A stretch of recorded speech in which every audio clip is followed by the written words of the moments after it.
Welcome back. Gotta love the horn.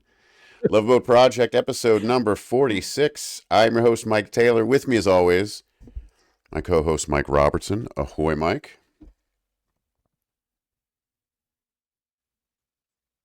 Can you believe we are in the final 5 episodes of the season? No. It doesn't feel like we've been doing a whole season, and yet here we are, the last 5. We're like under 20% left after we're done this one. I think when the episodes are this good, For it season just 2. flies by. There's still, you know? 19 seasons left. Yeah, still like 19 seconds left. Yeah, we're not even. Yeah, right. I don't want to do And fractions. we are. No, but we're basically 50. I think we're like a fifth done, depending on how IMDb counts. I think we're about a fifth done. Maybe less. I don't know if that Maybe makes in me the feel off good or season bad. this year, I will actually count up the episodes so we have an actual Nice. number. So. We need one of those ones like Major League had when they had the owner, and then every time they get closer, they take off a piece of clothing. I'm not saying clothing, but I'm just, something like that. It's just Stubing socks, though. It's Stubing socks. Stubing. Yeah. We are here to talk about The Love Boat, Season 2, Episode number 23, titled Funny Valentine, The Wallflower, and A Home is Not a Home. Ooh, original air date on this masterpiece was March 3rd, 1979, back to a normal air time of 9 p.m. to 10 p.m. So, thank goodness. Nothing. Yes, we're out of sweeps, right? So, well, we're out of sweeps, and the other thing is, it's funny to me that this is essentially a Funny Valentine is the first story on March 3rd. Yeah. Like, did they just miss a line here? Well, they also if you remember, because we ran into this when you and Amin both watched, the episodes are flipped in certain spots. Yeah. And then also, they never actually say Valentine in the episode. So I do wonder if this was like some sort of like they just tacked it on to the title. Close enough. Because it's not Valentine's. Yeah. No. Right. Yeah. It should be close enough to Funny Valentine. Ash early Wednesday. March. Like what's March-a-tine? Yeah, what's an early March holiday? In Maudie like a lion? Thursday. In like a lion, out like a lamb? Matine? I don't know. It doesn't make any sense. I mean, because the Liberace Valentine's Day special, I feel like was like a month, like more than a month ago. Yeah. I have a fun note about one of the writers and the thing they did right before this episode, which was also Valentine's Day themed. But I have a whole bit on writers that I'm not sure when we'll put it in there. Maybe we won't, but big writer episode for names we know and people we're just meeting. So excellent. Well, let's see what else was on. 8 to 10 p.m. on CBS. Now, this isn't a TV movie. This was listed as a movie, just to make that distinction. 8 to 10 is an odd time for a movie. And that's what I thought. And I wish I would have looked at 10 to 11, because, like, what do you put on? Why would you front load a 2-hour? It's not like CBS. It's a weird CBS lead up. has been the far more inconsistent 8 to 9 or 10 to 11 around their movie, basically, so. I do think it's funny that they're not even putting up original programming against The Love Boat. I wonder if they've given up. I mean, listen, we joke about it, and the season feels like it's been going on for years, but like the American Girls was this season. Yep. That's where they started. So, and that's been going for months. Apparently everybody's watching The Love Boat. Like, it's really just... Well, we looked it up, right? It was the highest rated show on Saturday nights this season. So was it averaging like 14 million viewers, which is just blows my mind. Think of the eyes on the ads alone. Just crazy. Movie Across the Great Divide. 2 orphan children try to cross the Rocky Mountains to claim a farm in Oregon, which they have inherited. Robert Logan, Heather Rattray, and Mark Edward Hall. That sounds like a pretty... Wow, I'm sure there was name. bears in it, wildlife adventures. So, first, what is the obsession with 1978, 79 TV producers, and Colorado. Why are we going through Colorado again? This whole They year has been through love Colorado. they love like the American frontier. They love every I week there's guess. something. Yeah, I don't. Man. Centennial. Good for those and orphans, then, though. That's a real rags to well, riches. well, at least I mean, If they make it. if you were a type that was casted, constantly casted in these type, you were the cowboy type. They were Oh living yeah, large. big Like deal. I got so much work. My name's Cookie. Yeah, I got all like this work. Joe Lando is killing it back then. Oh, that's funny. On NBC, from 9 to 10, The Rockford Files. Always. Episode titled "Never Send a Boy King to Do a Man's Job." Great episode title. Wow. Not as good as episode 45 of the Love Boat Project, I will say, but yeah, that is a great title. that was a great. Rockford and his pal Richie Brockelman, that name just rolls off the tongue, devise an elaborate Brockelman. Well, it's funny you say that. Devise an elaborate scheme to get Richie's father's business back from the hands of gangsters. Fun fact, Mike. Always gangsters. A Richie Brockelman spinoff was created called Richie Brockelman Private Eye. Boy, I spent a lot of time coming up with that. Created by the great Stephen J. Cannell. Oh my goodness. 1 season, 5 episodes. Not a hit for Stephen J. Do we happen to know who Ricky Brockelman was? I looked up the name. Nobody. He might as well have been in the Great Divide or whatever. Yeah, so. I mean, they just, his 5-episode long series is a bit of an indication. He's got a satin jacket with Ricky Brockelman crew. It's Liberace plays Richie Brockelman. Hello. No. It's time to solve a crime. Yeah. Let's get to the synopsis of this Love Boat episode. IMDb, gold standard. Shy singles Sylvia and Monroe keep missing each other. I have something to say about that. Sylvia is a shy single. Monroe might be a serial killer. Monroe? Monroe? He might honestly be a serial killer. They labeled him as being shy. We'll get into that. That's a little... Yeah. Retirees Ned and Molly are followed by their meddling offspring, Rowena and Francis. Oof. Yeah, they took a swing with Rowena as a first name here. How about a good look? Give me the name of a good-looking couple, Rowena and Francis. Ooh. Fortune teller Mary Louise may be a fraud, but Merrill finds her charming. Yep, and he also found her a fraud. And a fraud. Yeah. He didn't know what to make. No. Stubing ended up being right. Yeah. Oh, he was 100% right the whole time, but he wants to believe in magic so badly that he can't. Yeah. The Monroe thing, I wouldn't say shy. Monroe, he was a bit of a stalker. It's the thing where it's like...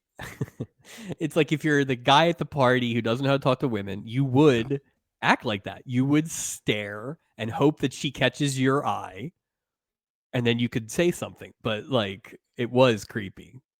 I just don't know if the definition of shy means I've spent several $100s on you know what I mean? We'll get into the exactly. I don't want to logistics of that. Yeah. I don't want to ruin that part, but just I just want to note the intent of the intent of a crazy person. Yes. Yeah. Well, Monroe Minkus, where the hell his name is. Just the worst. They really make sure that those nerd characters have nerd names. Oh, Monroe Mundy. What was it just rolls off the tongue. What was Billy Crystal's character? It was like... Oh, it was some weird... Like Nathan or like Norbert. Or was it Ned or it was just... Yeah.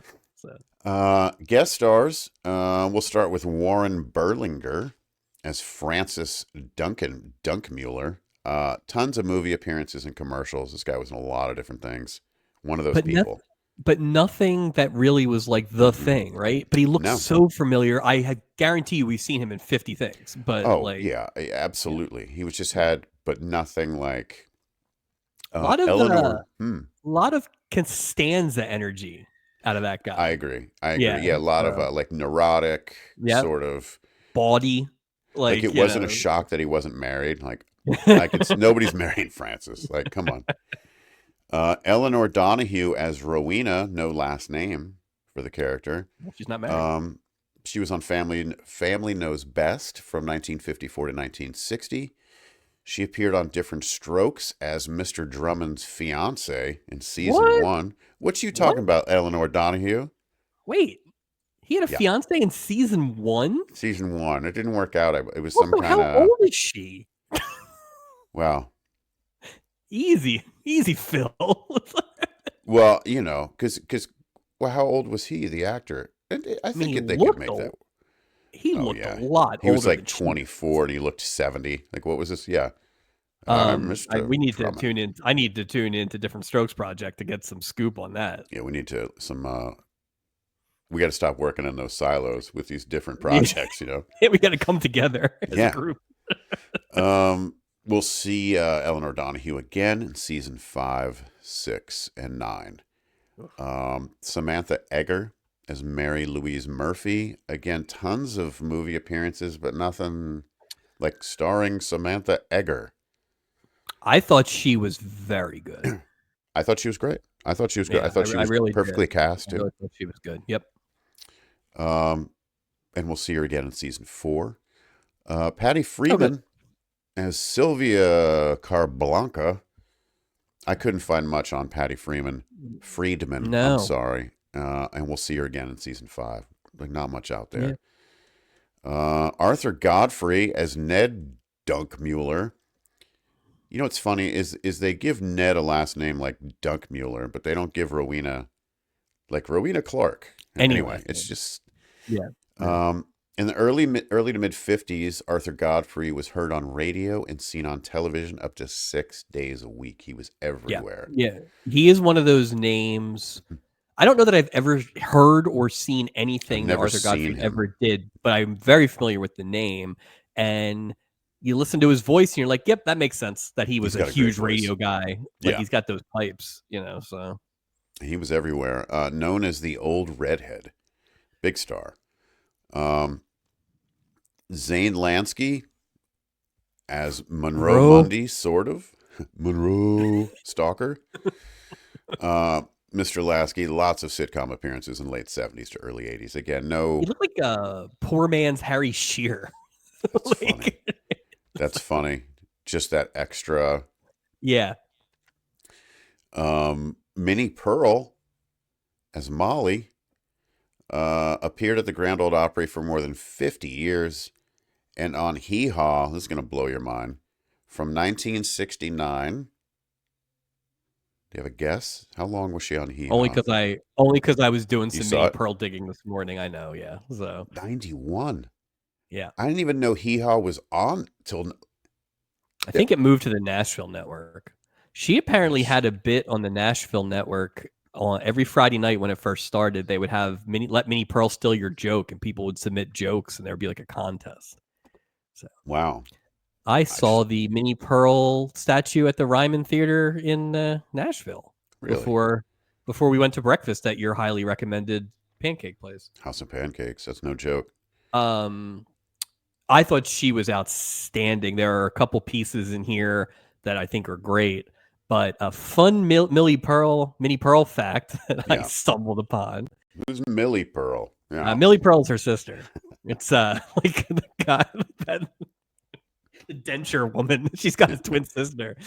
The quick. Yeah. Mini Pearl in the late 60s had a chain of restaurants. I did read that they wanted to compete with KFC or something, right? Yeah. So I was looking for the menu or a commercial or something like that. There was a Mini Pearl's chicken and a Mini Pearl's roast beef. So I found a 7-minute documentary on YouTube. This did not go well.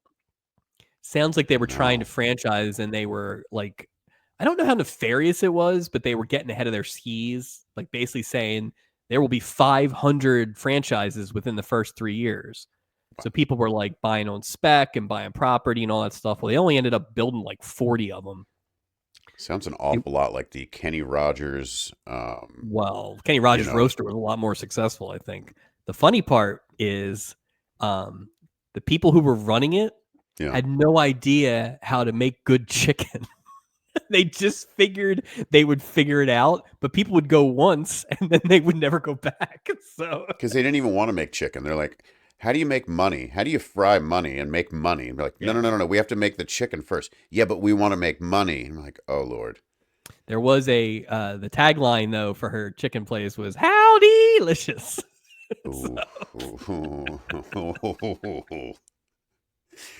Oh, ever since you said the chicken, I kept thinking of like, how do you market the howdy? There you go. They got it in there. How delicious. Wow. It's not Captain D's.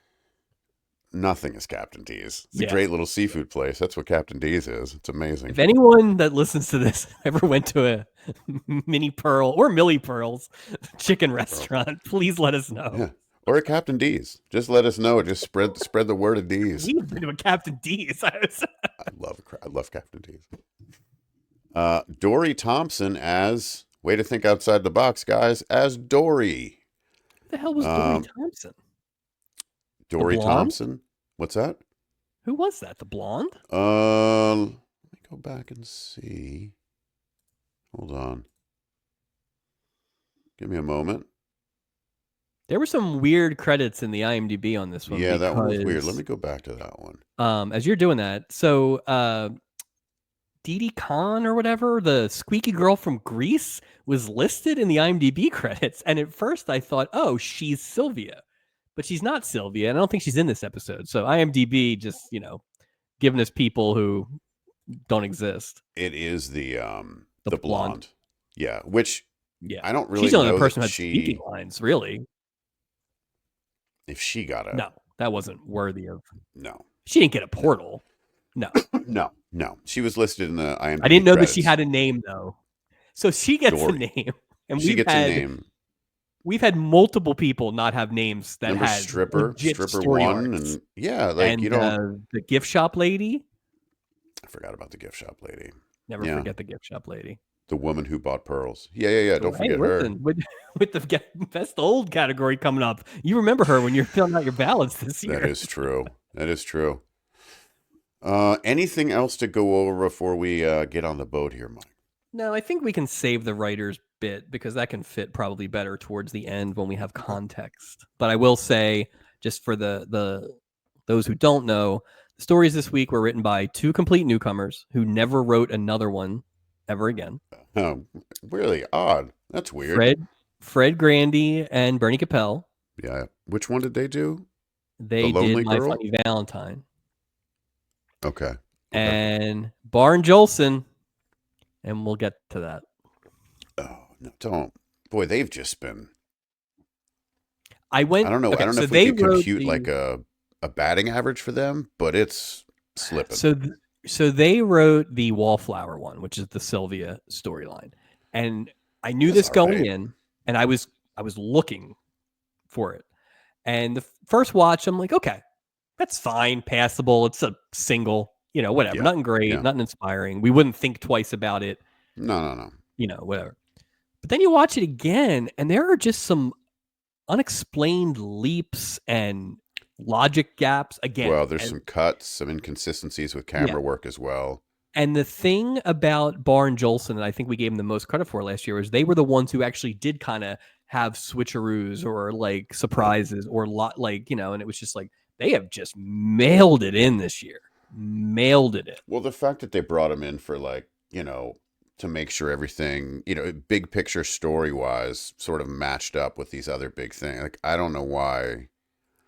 To me, that's like your anchor leg in a relay. Yeah. You should be able to count on them to Yeah. Throw together a good Love Boat story. We're missing one this week, and they should be able to knock it out of the park. They just can't. And nothing has reached the heights of last year for them. No. Nothing. They're just overconfident. That's what it is. Send them to the American Girls. Let them get back on that. Let the Iron Sheik humble them. You should be relegated. Exactly. What's the there should be a Exactly. secondary boat, like a Yeah. launch, Or the you go launch right to boat, the White Shadow. the You love, go boom. the love launch. That's The loveless dinghy. Enjoy that one. All right, well, let's get on the boat. Uh, Molly arrives with her man Ned. They are madly in love, and they seem to be having a fantastic time as they're walking onto the boat. Yep. Fantastic time. Couldn't have been happier. And here's the Happy. thing. We talk about this all the time. This is a couple that showed up together. Yeah. None of that nonsense We coming around love to, separately. yeah. No opportunity to, be interrupted by a moon expert or any kind of creepiness going on. Right, exactly. A ghost. Ghost, right. Anyhow. A few minutes later, Molly's daughter, Rowena, no last name, arrives with Ned's son, Francis. The two are concerned that their parents ran off from the retirement home and have come to take them off of the ship. Julie, way to respect the privacy of your passengers, Julie. Oh, they're in blah, blah, blah.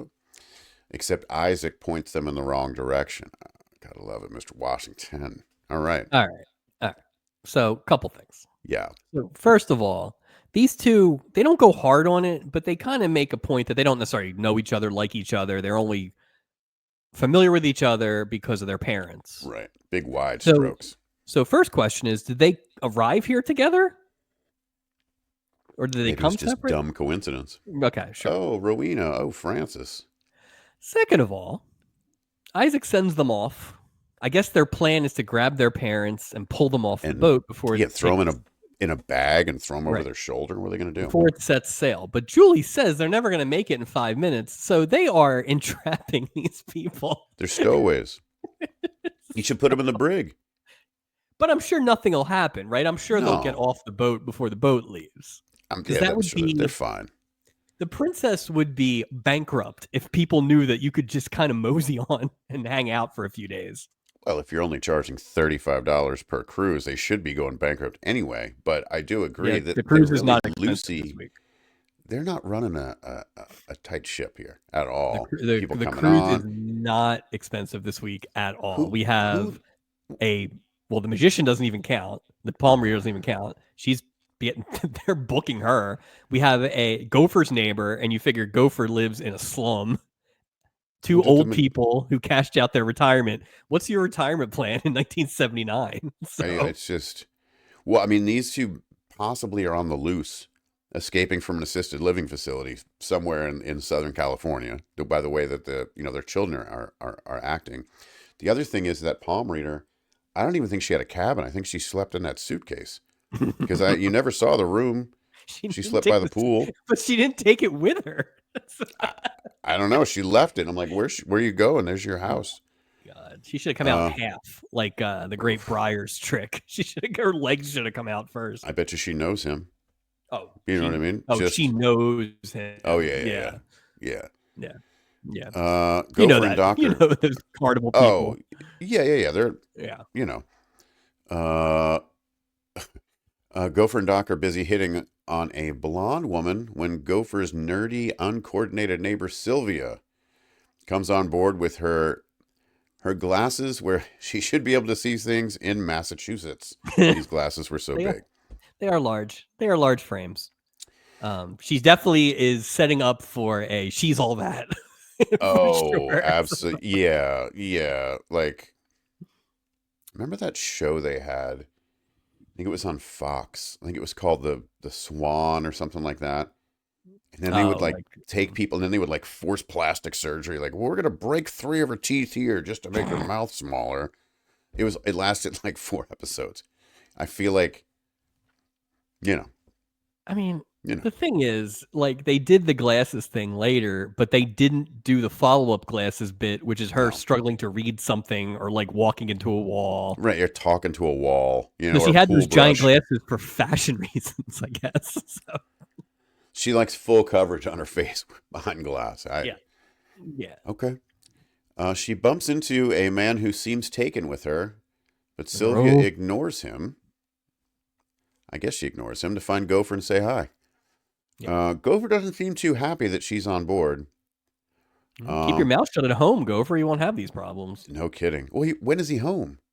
Do you think I was thinking about where Gopher lives? This feels like they live in a very small apartment complex, Oh, everyone has like right? a studio apartment.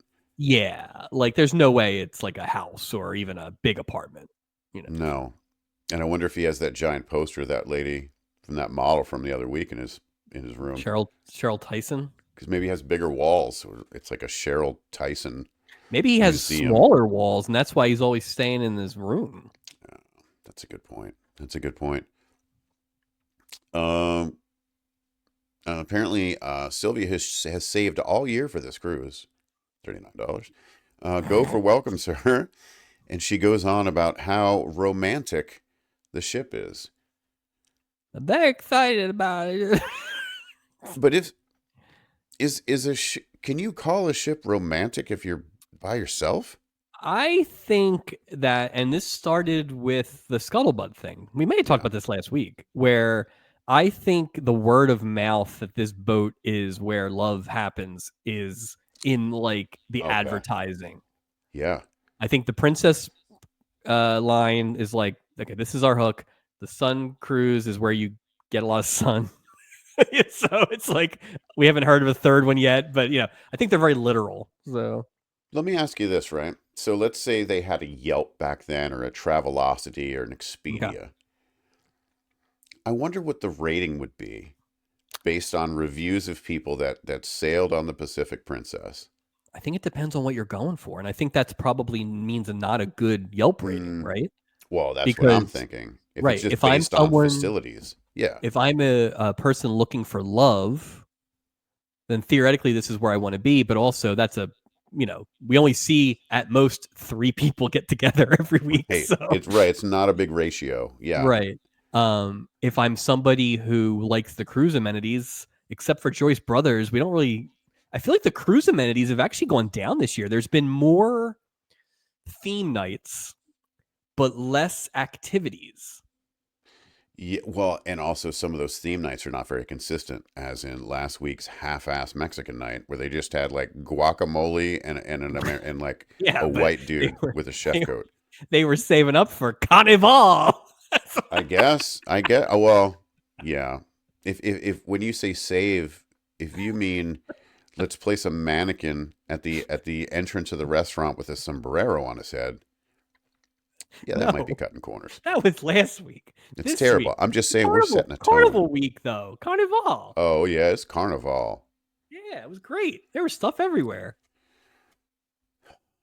Julie, you son of a bitch. You son of a You've bitch, done it Julie. again, McCoy. Damn it. Another theme. We see some burly gentlemen bringing in 2 giant trunks on board. Nosy Stubing reads the note attached. Exclusive property of Madame Maria, internationally known fortune teller and palm reader. Appointments only, acquire within. Oh, voila.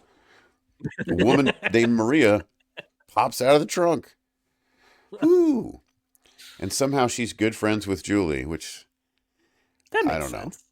Now, Uh, you know what? That made sense because that felt like Julie post Stanfield runs into this like group of misfit women. Like I'd watch that show. yeah, I'd watch that Like show. Julie hangs out with the palm reader, and there's probably like a scam artist and Nancy All Lieberman ladies. Klein. Like there's just all these people I in could there. see that. Yeah. So, Um, what was her name? Billie Jean King. She'd uh, be on there. who's like I'm trying to think of who a good Joan Jett. Joan So Jett would be on there. Lily Tomlin, but only in that giant chair. She would be on there. I would watch the Julie prequel where she Oh, meets it's all these. when And she's in I'll say not Paris and Karen Maynard. She was kind of a dud. she was a huge Um, dud. but I will say last year we talked about the fact that Julie got all the female stuff and so Yeah. therefore made her look insane. They need to keep bringing in these friends because it takes some of the weight off of Yeah, they're just Julie. pawning off some of her crazy things that she Although does this in one was other pretty people. straightforward, this one, so Yeah, maybe it this wasn't as was crazy. no. Yeah. She's introduced to everyone and is immediately attracted to Captain Stubing. She offers to read his palm, saying everyone has a romantic future. Of course, Stubing's got to get all serious and say, "My romantic future is behind me," and he walks away. Come on, bro. Come on, Stubing. Wait, why so serious? Like you, it's just. It does seem like he's either not interested in love at all, but when he is, it's a two-step process. It is, It's I'm step and a half. devastated by prior love, Yeah. and now I'm into this current love. But it's fraught. So Well, I did think that, and the other thing that got me was I don't think he trusts any sort of soothsayer. Get away! I don't no, trust. I love no. magicians. I love this, but soothsayer, or maybe he's just It is like, I don't know if funny. I should trust you. You're right, though. He's really into illusions. He loves magic, and That's the I difference. have a thing on that later too about Captain Stubing's favorite things. Did Um, you mm, do you think that it was a big week for the hand model and card props again yeah, this week? We had 2 cards for that. yeah, We have another one for the flowers coming up. love Uh, it. I feel like they got a pack of 3x5 cards this year, and they have to use them all. It's like medical insurance. You got to use it by the end of the season. I'll tell you, they So, made a fatal flaw in hand close-ups this week that I oh caught. no, Yeah. oh, Ticker tape, Mike. We get a season 1 ticker tape scene in season it's a lot. 2. It was a lot. It was well, clock I is find ticking. them That's more. why I do find them more charming this year because I they're do not too. the be all end alls. Well, what I liked about this one specifically is that in the scene immediately after, we see Molly and Ned. They go into their cabin and they have ticker tape on their shoulders.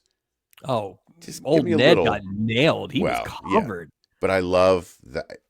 Maybe it's dumb. I love just give me that. That's all I need. Just a little No, continuity. I think it also sets us up for what we've talked about, which is some of those will actually have a bit of a story Yeah. relevance.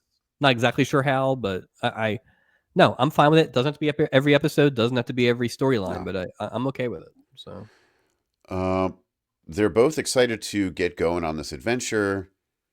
Oh boy, a couple of buzzkills are at the door. Old Rowena and Francis. uh, They show up and immediately kill whatever buzz Ned and Molly have. Mwah, mwah. so here is and this is where I'm going to give the third writers, the writers Yeah. of this storyline, a lot of credit. Mm-hmm. As we have already talked about, Minnie Pearl's catchphrase is howdy, but it's very loud, right? Howdy and all that stuff. Everybody I knows know it. it. Even in 1979, you would know it. These two come into the room, and Arthur Godfrey's like, oh, God, here they come. We're going to be super crowded. And she says, howdy. Like And she says half-hearted. it It was great. half-hearted, right going into the act break. Like, I mean, that She's a that pro. doesn't happen in this show. That is so good. And it's such a small thing. I really was impressed by it. It really made a big difference, I feel like. It makes you feel like, okay, I feel smarter for Well, watching she's this. in the character. Like Exactly. she's. Imagine if she would have said dynamite, like J.J. Walker, like But that's you the know what I mean? thing. Just yeah. But if Nobody he else had has said gotten it like in an nobody earnest else way, dynamite. nobody else has gotten to Nope. use their catchphrase. So I was very impressed by I that. did too. So I made a note about that. I really loved. I love the delivery of the line, just like you're saying. It just added so much. It made me feel like that we were looking at Molly. You know what I'm saying? Like I just thought that she was really bought into the role. I like that. well, and it's that thing where I don't know how people thought about stuff like that in 1979, She did. but it is a little bit of an Easter egg, and it's great. And it's like, and Well, sometimes she's gonna. nowadays in current stuff, it's almost too much. Yeah. Like it's Yeah. not Deadpool, right? You don't need it to be every No. every No. reference. But so But it's good to see her get her stuff in. yeah, You know? shout Good out for to the you. two writers, Yeah, that was good. uh, John Hanrahan Oh, that's and Tom rolls. Dagness. Dagness was a huge cartoon writer. Interesting. He had story credits for Heathcliff and Shirt Tales, and he Oh, I did a love Shirt G.I. Tales. Joe where Flint and Lady Jane had to stop Cobra's hurricane making machine or something. You know, there was a Um, G.I. Joe growing up when we were kids. It was, and the character's name was Snow Job. What are you doing? What are you doing naming a kid's toy Snow Job? Are you kidding me? I never knew how funny that was when I was a kid. Like, what are you doing? I'm just getting, me and Snow Job are going to go play it out back. Like, excuse me? Who? Snow Job. Yo, Joe. Yo, Um, Job. so, Yeah. the thing he wrote before this, his last credit before this Love Boat episode, Yeah. was he wrote the TV movie Popeyes Valentine's Special. Ooh. That can't be that hard to write, can it? Yeah, Brutus Enter shows up. Bluto. Olive oil. And Yeah. yeah. Isn't that like every episode of Yeah, it's the Popeye? same Basically? thing. It's just this story happens on mid February. Like, Yeah, I don't know, and is the vulture yeah, lady there? yeah. Gopher shows Sylvia to her cabin and tells her, "Hey, put on a swimsuit. Hey, put on a swimsuit and meet us on the Lido deck." Okay. Well, Doc says, to be fair, he felt Sylvia bad. was kind of being like, I don't know. I guess I'll just stay in my room. I'd have been like, "All right, you know what I mean? Whatever. It's your cruise too. Boo boo. I'm out." I couldn't, at this point, I wasn't sure if they were going to do the thing where she was into Gopher, but they, That's where I thought originally it was yeah. going to So go. I'll And give them then, credit for at least avoiding that. But Doc says to Gopher, "So Sylvia lives next door to you. Must be a quiet neighborhood." Doc was great this episode. These little, I love background Doc. Madame Maria is now reading palms on the Lido deck. Again, when you see the scene, it is a windless Lido deck outside on a cruise ship.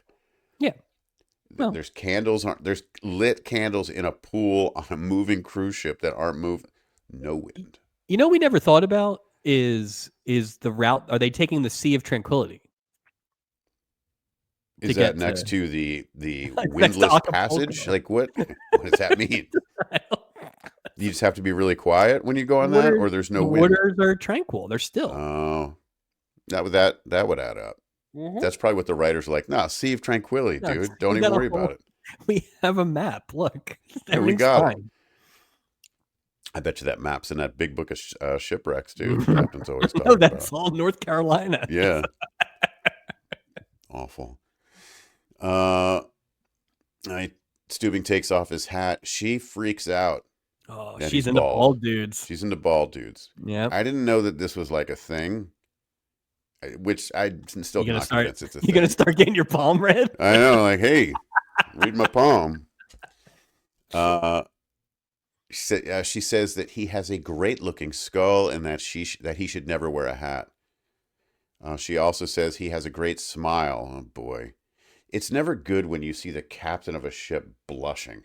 Oh, dude, like, be above it. Yeah.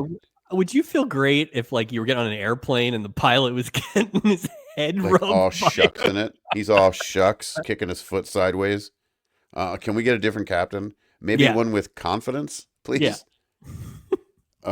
And I put Steubing has pretty much turned to Jello at 9 minutes and 31 seconds into the episode. Yeah, he is not equipped to handle someone who performs at a carnival. He's just not built that way. No, So that's a doc game. and, Like, and you I know. think So.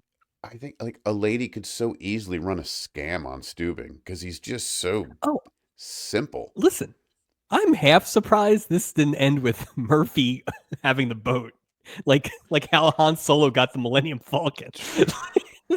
How'd you lose it? I don't know. I woke up on the Lido deck and my captain's clothes were gone, and Yeah, I was a I was wearing passenger. Paul Williams' clothes. Finds himself swimming home. The Sea of Tranquility, which wouldn't be that hard because it's not rough. The pool, the pool on the Lido deck is filled with ice because she stole his kidneys too. He has no organs. Packed in there. The only thing they let him keep is his pancreas because of all the donuts he eats on a daily. They're like, And we can't use that. And Swollen, his socks. pulled straight up too. That's the first thing. Even if his shoes were stolen, he'd pull his socks up immediately. Oh yeah. He's They'd company roll up man. like the Wicked Witch of the East. Oh yeah, yeah. Just Sylvia arrives on the Lido deck as ordered by Gopher. Uh, she's covered in a hooded robe with her giant glasses on. Yeah. And this is where I thought like the romance thing, because he like takes her hood down, and I'm like, that's kind of a, and takes her glasses off. Which what are you doing, dude? It's not weird to wear the hood to the pool. Your kids have those. Yeah, it's like a Like, thing, it's not that weird. right? It's not weird. Yeah, it's like, He walks out. He's like, why aren't you naked? Like, what are you talking about, dude? yeah. Um, And listen, the glasses bit is a thing as old as time, but you know it's setting man, if something else anybody ever up. took my glasses, I would fall into everything immediately. So Yeah, it's not even a. There's no ha ha about it. Like, why would you take this woman's it is glasses? She can't see. right, and it is kind of infringing on your personal space. I mean, Well, you're yeah, because taking my glass, like you wouldn't take my earrings out, like so, no, because then you're relying on somebody else. Like, yeah. So she asked for a club soda because she's getting crazy. Gopher goes to the bar when the shy man slash creepy man bro. she bumped into at the check-in comes around. He stands right next to her and says not a word. Nope. Creepster. Nope. Yeah, that's I'd like to think I have not done that at a party, but I know that people have I've done done that at that. parties, and it's a weird move, but Yeah. I guess I get it. So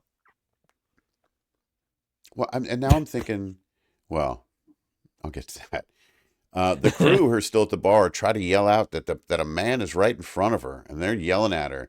There's a man right in front of her. That she's just not a not a lot to no, do this week, I guess, for the no, crew.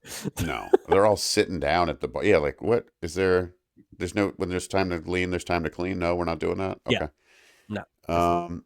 Ship has set sail. Rowena and Francis need to find cabins, but everything is booked. Uh-oh, Mike. So Looks like they're in a big old room too. That is, so I don't know why. but Why would but the rooms so have cots in them when it's why is it an option? You have you're stowed away on legal? the boat. Hit the So road. are they making them pay even if they end up sleeping in the parents' room? Like, But it's almost like if you and Michelle got on a plane, right? right.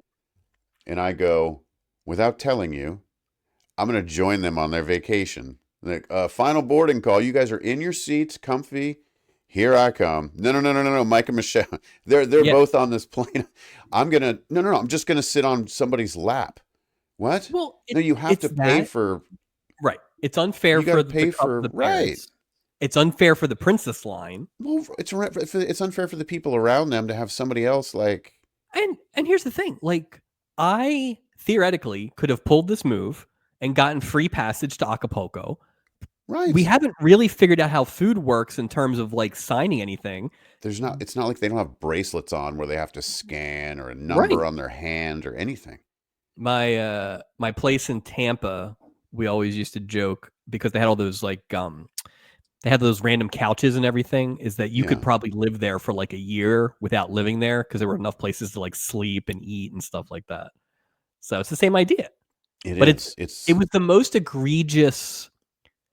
It was the most egregious version of we have not only do we not have security, we have no way to prevent people from doing this. Well, Like I that would do and this all the time. Why would you every pay? week. Every Yeah, week I'd be on that boat. Well, I'll the other figure out thing a is room. they don't have anything. They don't have No. any clothes. They don't Why have did any they? toiletries. Like they How got did they nothing with have a them. change of clothes? Did you like Underneath, buy maybe a they tie? doubled up. I guess he could have bought a tie. There are clothes. As we see later, you can get a lot of stuff at the gift You can shop. get a lot of stuff at the gift store that we never in bulk. It's almost like a Costco now down Yeah. there. I don't know what's going on. Yeah. Can you suit the stubby gentleman, please? They're like, oh, we just happen to have a suit just in Francis size. You know, it is a. We go to our first break. We're back. Sylvia's trying to find her assigned dinner table, and I want to yell, "Put your glasses on."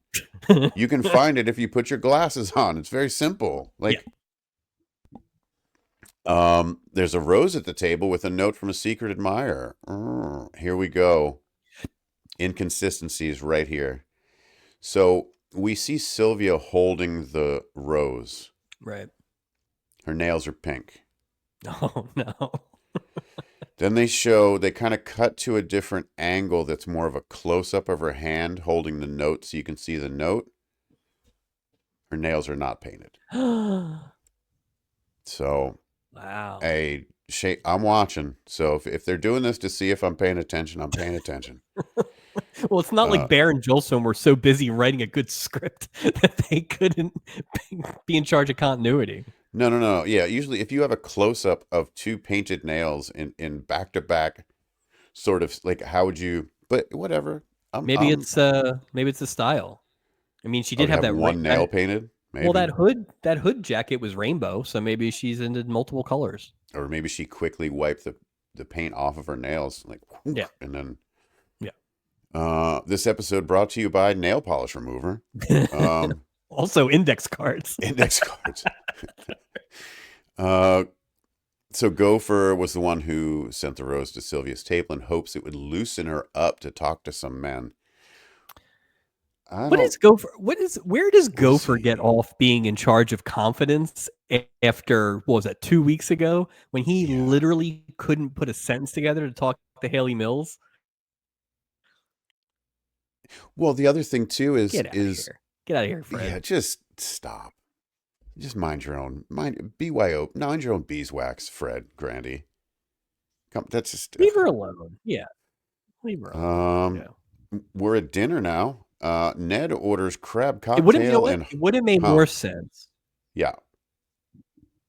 I was gonna say it would have made more sense not to do a rewrite, but it would have made more sense if she comes on the boat and she is interested in Gopher. Gopher's not interested, and so Gopher sends the flowers to get her off the trail, and then everything as else if happens. It's somebody else. Well, because that ties in the whole fact. Oh, she lives next door. I roll, that sort of thing. You could have finished it the way you did, but you just like frame it with like, I got to get her like off my back, right? Exactly, and it turns out Monroe wants to get her on her back. Monroe. Yeah, it could have been like a reverse Pepe Le Pew type situation. Yeah, you know what I mean. And you wouldn't have to move the whole thing. It's just like a piece. But this is where Bear and Jolson used to be good, and now they're not.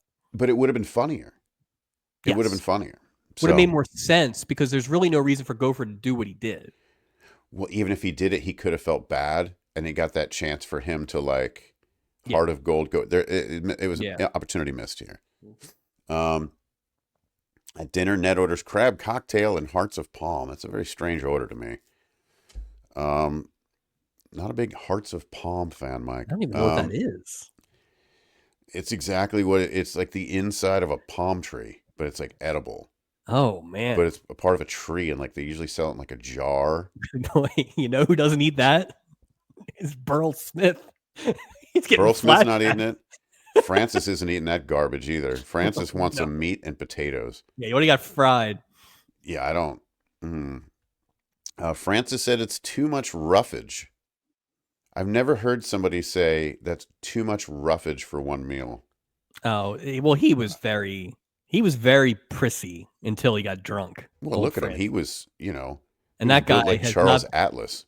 Well, I was going to say that guy. Any roughage is too much roughage for Francis. Yeah, keep those vegetables away from me. Like, he is not in leaves of green, let it be. Exactly. I have, no veggies on vacation rule. Come on. Which is a real rule for me, by the way. I've seen it. I know. Yeah, I'm not. Then he orders Chateaubriand. Yeah. But Francis and Rowena both say it's no good for their parents' digestion. Just a couple of buzzkills. Like, why are you here? We're on a cruise. Yeah, Michelle my wife was watching, half watching at that scene, and she's like, "Oh, these guys are the worst." Yeah, they're terrible. Rowena says their tum-tums would get upset. Direct quote. Yep.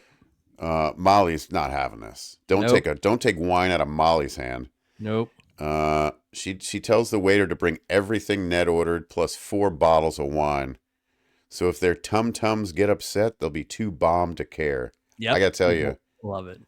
Let's have dinner with Molly. Like Oh she's my a God. Well, first of all, I think we have had dinner with Molly. well, we know a couple Mollys. You may have dinner with Molly a lot. Yeah, So, I might be married to Molly. Yeah, that's true. I didn't think about that. Yeah, wow. Very Molly-like behavior. Missy and Molly. She just needs a hat. And, or just a price tag. You know? And an index card that says howdy. So, howdy, right? I wrote on here, I said, this seems like a very hee-haw type of move. Yeah. Give me my bottle. Yeah, except it's not like a bottle with 3 X's on it, like a jug. No, but it's no, the it's same not idea. Shine. But it's funny because, was I pulling this apart with a fine-tooth comb the first time I watched it? No, of course not. But when I first saw it, I was like, oh, she just wants a lot of booze. But it actually is a plan. It's a brilliant plan. It's a brilliant plan. So you got to get up pretty early to get one over on old Minnie Pearl. Minnie Pearl, that's right. Unless you're a chicken proprietor. Besides then back away. And now I want to say that all I want to do is hear her say it's dynamite, like Jimmy Walker. I would just pay to hear her say that now. If she did Hee Haw for 26 years, you think JJ Walker was on there? Or they just did a takeoff. Like, there's got to be some. There's no way she never said dynamite on that show. I hope so. I just really I would love to see them in a Comic-Con together. Like, Minnie, just say it. My favorite Hee Haw joke is not even a Hee Haw joke. It's from The Simpsons when they did the knockoff with Colonel Homer. And it was Yeehaw. And it was like, found my wife in bed with my friend last night. And the guy's like, you bit her? Yep, bit him too. That's terrible. That's terrible. That's a very Hee Haw like. That's a very it's a great Simpsons episode. Buck Owens. It's carnival night on the Lido deck again outside. A windless night. There's a spinning wheel, floating pool candles, signs that say "Try your luck," test of skill, and game of chance. There's a ring toss, and there's not a lot of room for a balloon popping booth. The balloons are basically 2 inches in front of your face. You're getting one right in the eye. Right in the eye. God forbid one bounces back. Don't hit the staple. Another windless night on the ship.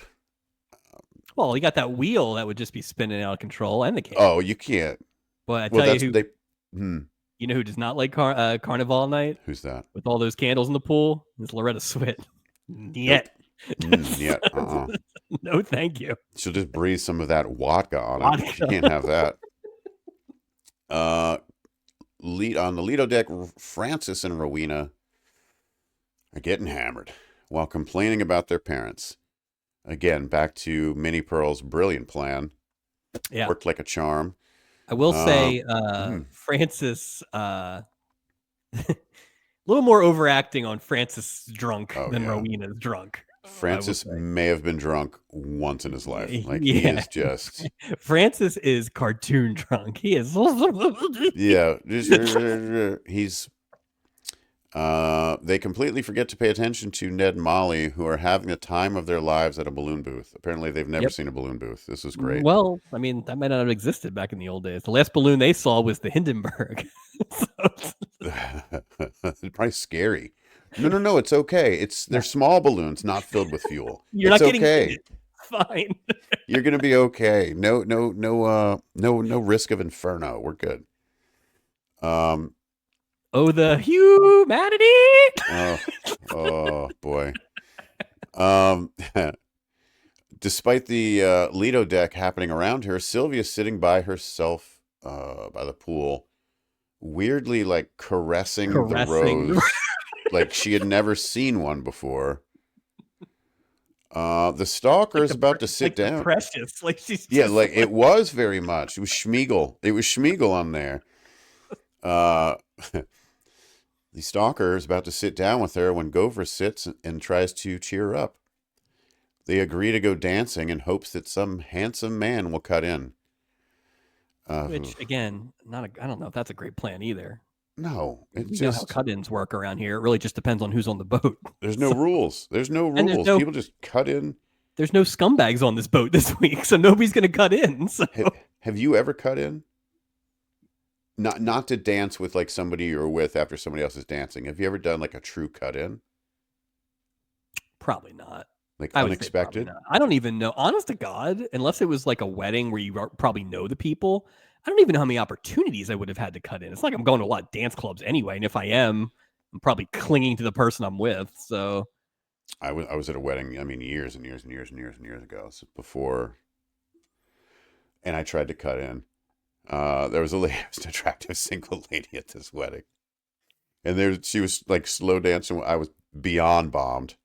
And I was just yeah, like, excuse me, I would like to cut in. And they both just looked at me and then just went right back to what they were doing. I had to do the walk of shame off the dance floor. I think that's the other thing too. It's a high risk, high reward move. I was Plus, I swinging don't for the really want to fences. dance. I I don't was really a want to. singles hitter trying to hit over the fence. It was my own Yeah, fault. yeah, that's tough. That's a tough That move. is a confidence thing. If you're that confident to not cut in on somebody you already know, like, oh hey mom, let me, you know what I mean, like that sounds Yeah, like a like real, a at true my cut in. wedding. At my wedding, I don't think I was dancing with the bride, but somebody was, and then a couple other people. I think Bobby got in there, but it was just like. Yeah, But then it ended up being like 5 or 6 people all dancing at once. that's Like, but that's that a doesn't different. count, right? No. Exactly. That's not Yeah. a true cut in. That's Yeah. like almost like one of those fire drills where you jump out of your car. It's like an Yes. organized. Yeah. Yeah. So That's more of yeah. a sport. Yeah. I don't know. I guess you're right. That scenario you're bringing up though probably is the one spot where you would try it because Yeah, where is that much organized dancing happening with that like you an can cut in? aunt or something or a family Yeah. member. But I'm talking a non-relative Oh, at an event, a true definitely cut not. in. No, definitely not. That's I just impressive wouldn't. that you did that. You're Oh, not what I would call in that demographic. it So was not the same version of me yeah, that you're talking to now. I was that's I fair. was on 20, That's and fair. then right after that I was on about 4. So it was terrible. Then the climb back to 20 began. So Captain Steuben goes into Maria's palm reading booth, which is shocking because he doesn't trust soothsayers or he Nope, he loves goes in with a soothsayers. tude. Just ready to shut it down. Turns out she's terrible at reading palms, and she pulls out a chart. And Steubing is not impressed. He's The like, chart thing "Damn was it!" funny. The The chart chart thing thing was was funny funny. because it was like oversized. Like, Yes, it was right. Like, how did he not see it when he walked in the tent? This giant, 16 by 16. also, how big is that tent? That tent got a lot of space on the They gave deck. her a lot. There's not room for the balloon toss, but Madame Maria gets like all this stuff. Room for art She's to got hang like on her filing wall. cabinets back there. There's a Like, bathroom in there. It was ridiculous. Isaac's in a tiny bar, yeah. singing Dream Girl. Um, says she's nothing but a fake. And I wrote, he does love illusions and magic. He's just disappointed because the bubble was burst. He doesn't get to see magic. So, That's true. Yeah, that is true. Doc is using his newfound palm reader skills on a passenger. Dory. This is that one, Dory. Yeah, yeah. It doesn't go well. She tells him that she'd like to get a second opinion. Wah, wah, wah. Which might be the first time we've heard that somehow to Doc. I agree. You'd think Which is that would be like the weird. standard. Yeah. Because it's not like he never gets shot down. No, but he didn't But care. Like he's no, he does not shooting a care. shot. He doesn't He care. did it. He did a Jack Benny at the end, but that was about the extent of Doc caring. That On was to the fine. next one. So Francis and Rowena have to be helped back to their cabin by their parents, and they both pass out drunk on a cot. Somehow the head part. Yeah. Can that you break is down the logistics of this? that. Wouldn't all the blood rush to his head? Like, I Yeah. don't know how So you'd the sleep cot like is in that. the middle of the room. I guess they set it up before they went out, but they didn't really decide how it was going to go. And Francis kind of gets a bit of a stumbling start, and I think the actor was trying to hit the bed in a normal way, and I think he overshot it. And there's no time for a second shot on the Love Boat. It's not in the He budget. takes that thing so hard, Yeah, I and he was goes wondering, like, in ooh. so high. He's lucky he didn't snap his neck off. It went right into that, and there was no room. Like his head No. just went like this. It could have, Yeah. either way. Oh my god, it was amazing. He went down like a dart. Well, then you saw the actress, the Rowena. I was like, well, how is she going to lay on that? Yeah, And I think she just, kind of but found a yeah, spot. he, Yeah, that unless was they had a great. Francis stunt double, maybe it was a quick cut. honestly, as we start to prep the ballots for the stubbies, that's going to Mm. be in the consideration for best moment because that was such a ridiculous fall. What happened to Francis? He broke his neck in Act 2. They just got to write around it the rest of the episode. Maybe we see a slightly different looking Francis. Like it's his brother No, who's not a twin, but just kind of it's looks like just Francis. Monroe. He's a little bit taller. The taller Monroe, Monroe. we're changing the story. You're in this. You're in this one now. So. Jim J's here, ecstatic. I'm ready. Doc Gopher and Isaac all walk Sylvia back to her cabin. How do they have nothing? They had nothing to do this week. Nothing to do. Isaac had a little bit to do, but the rest of them had nothing to do. What? It was everything on cruise control. There was no Literally. Pirates Cove. There was no bridge. There's no walkie-talkie. There's no sticks. No, and you would think I guess the carnival night maybe writes itself. Like they don't have to do a lot, but I don't know. There's no parachuting. There's no anything this the week. captain of the goddamn ship woke up 5 minutes before he had to be up there. So That's a whole nother thing too. It shows you where his Sylvia comments that the rose must have been a mistake. Way to see that your glass is half full and she's not cut out for romance. Some people just aren't cut out for romance. Stop holding your nose, Sylvia. Yeah, I thought the glasses were pinching, but I guess not. Yeah, what are you allergic to? Roses. Roses and shy people. Imagine that. She just goes into anaphylactic shock when she opens the door. She opens the door to her cabin. My hood is actually an inhaler, you asshole. Oh, why did you make me a jacket made of carnations? Damn it. She opens her cabin door and the room is filled. And I mean filled. I started to count and I said, why bother? I mean, talking oh God, well, over 100 easily. The room itself is a room we've never seen. Like they made the room bigger.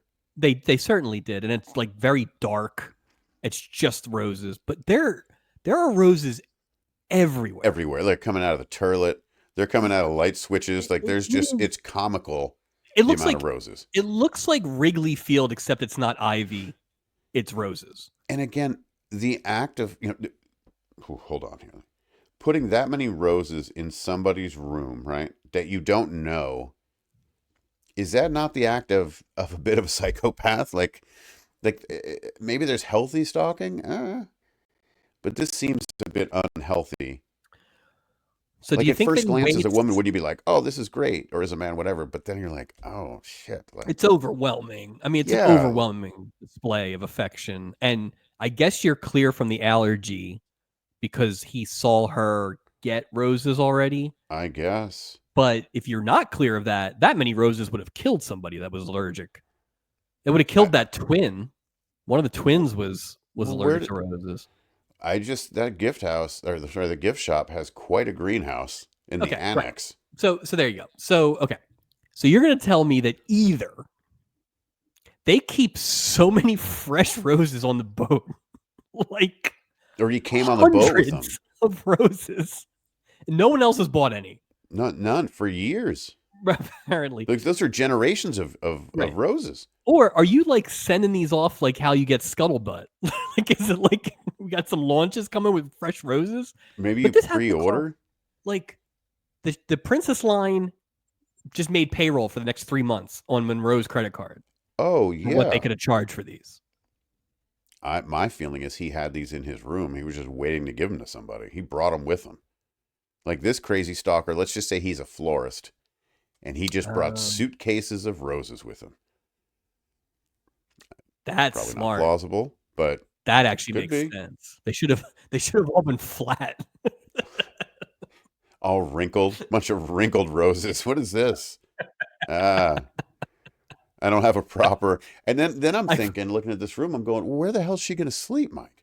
Yeah, no, it's a lot. And like the five crew members are not doing anything this week. Meanwhile, some poor bastards had to haul all these flowers back and forth. Like, well, none of the crew members had much to do except for that one cleaning lady who had to clean up after that frickin' Yorkie from last week. Just stuff everywhere. That's a good point. Oh, God. Because that dog held on, but the Swiss cheese is only going to hold on. You know what I mean? Like there was a... Oh. Boy, man, why does your purse smell so bad? God. Terrible. After the carnival is over, Maria decides to sleep in a lounge chair on the Lido deck because I think outside the box, or I'm living in my giant suitcase. One of the two. Well, I'm a she free has a spirit. room. Oh, you think she's used to sleeping outside because she She's sleeps in the just, giant suitcase? yeah, look at me. I sleep in the Mike, rain. she's a free spirit, man. Ugh. What? Steubing said this is not allowed. I beg to differ. Paul Williams did it. You didn't say anything to Paul Williams. And she air butted him. She's like, Yeah. "Is there a rule against it?" And he's like, Yeah. "Well, no." Well, no. Yeah, she asked to see the rules against it and then just Yeah. lies down with a blanket. Yeah, Yep. tell your story walking Suck with it, with your Steubing. round head. Who says dogs can't play basketball, Steubing? It's highly irregular. Well, who says they can't? Yeah. Monroe. Bro. The captain apologizes for being rude during his palm reading. He says he was hoping that she would promise him romance in his future. Wait a minute. That's why he was mad, because she didn't promise romance from her in his That's why he was mad? I didn't In this put endeavor, this in context till now. that I do not believe in, I do not Right. like what you said. I didn't get the fake answer that I wanted, that I don't believe in, but I sort of do. But then he's like, but I realized that was a silly wish. That was your wish? I wish she would tell me that my future has love with her and my future. Oh my God, you're crazy. You're crazy. He's just a hopeless romantic, Mike. I guess that's that non-alcohol talking. You know what I mean? That's right. Jeez. Yeah, no captain's table this week for the first time in a long time. Nothing. Yeah. Just, well, they didn't eat. All they had was balloons. They spent all the food on the balloon wall money. It's true. There was no food. They ordered that heart of palm, but they We never ate saw it. it. I didn't see anybody eating. All I saw was Francis drinking and then almost breaking his neck because he was drinking. Oh, you know what? That's not true. Actually, though, there was a like a 5-course breakfast. Oh yeah, that's true. That's true. That's true. Getting a little ahead of myself there. Yep. Maria says that underneath Captain Steubing's starched exterior is a sloppy romantic dying to get out. He just Then loves she love. says, "I'm a dizzy girl who spent the day trying to get him to notice her. Hey, knock knock, who's there? He notices you. Okay? Are you kidding me? She's rubbing your head. Stop it. Come on. Wait, are you the guy who rubbed his head in the middle of the deck? Like, what? Aren't you him saying, oh, I've studied phrenology? What? This woman is just a pain in the rear. They smooch, and Steubing lies on the lounge chair next to her, and they hold hands. He What falls asleep immediately. His eyes are closed. Who can sleep in that tuxedo? And his eyes are closed like a baby. Dude. Oh. Like he's Like, asleep be mysterious. 15 seconds. Go back to your cabin. He needs someone to go, get up, go. What do you? Yeah. Have to some work in the respect. morning. Ugh, holding hands, and we go to break.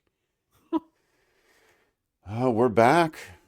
Isaac's waking up sleepy Steubing at 5:30 a.m. It didn't look like 5:30 a.m. I'm going to be honest with you. It looked about like 2 o'clock in the afternoon. But budget.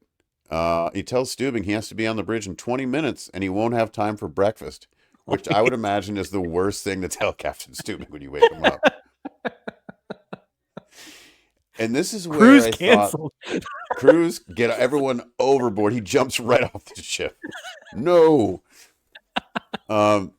This is a major issue for Steubing, and this is when I was thinking, Mike, well, this obviously is one of the main priorities in Steubing's life. So I put top 3 priorities of Steubing's life: breakfast, afternoon donuts, Right. followed by the love of illusions and magic in a close third. It's almost 2 silvers and a gold. Mike, it turns out Maria has breakfast ready for him. Where is it hidden? No, it's right in front of him. It's right in front of him. Yeah. I don't know how he didn't see it. Smell breakfast coming. You can't smell coffee on a windless morning. Also, like, what time does Isaac's shift end? You think midnight? He Probably. never leaves. Last He's call at got to get up at 4. 5 to serve this son of a bitch He breakfast. doesn't sleep. Yeah, he's just like Universal Soldier. He just packs himself in ice every 3 days, and he goes 20. It doesn't make any sense. Yeah, how does Stubing not see her, hear her, smell food? You know, it's good. It's good that our captain's got reflexes of a cat when he's sleeping. I want a deep sleeping captain when they sleep outside. That's what I want. Yeah, Yeah. at best, he did not get a great night's sleep. Isn't this how the No. Exxon Valdez happened? Oh, Like, he's in a deep sleep, just drooling.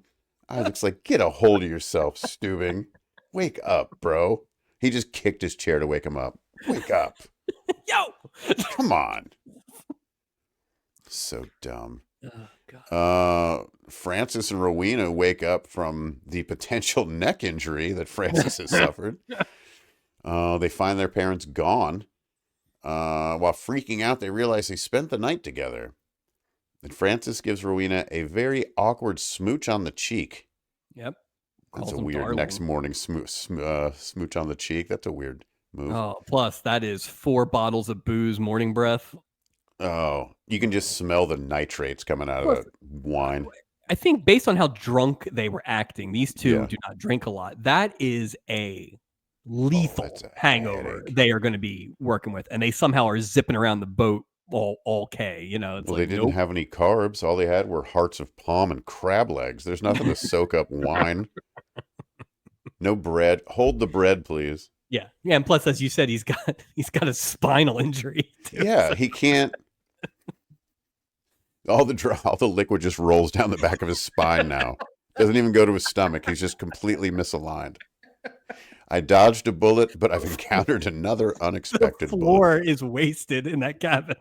Just spinal fluids all on the floor. They don't know why. Just Spinal fluid and Francis Trambouille. with his rollaway neck.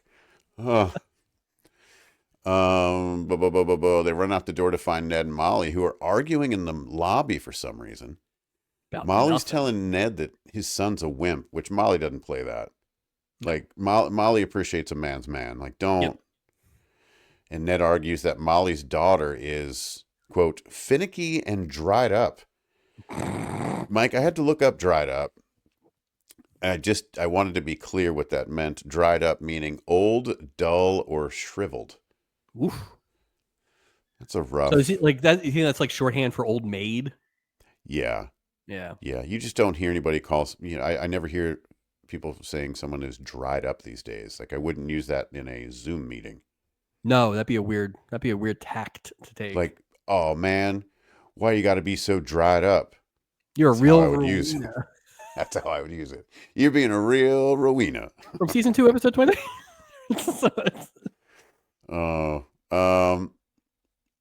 So the wedding is off. Sylvia tells the crew about the roses and how excited she is. She's going to wait in her cabin until her secret admirer shows up. Let her, Gopher. Quit playing. I mean, not to quote a famous sort of R&B song, but hey, quit playing games with my heart. Am I right?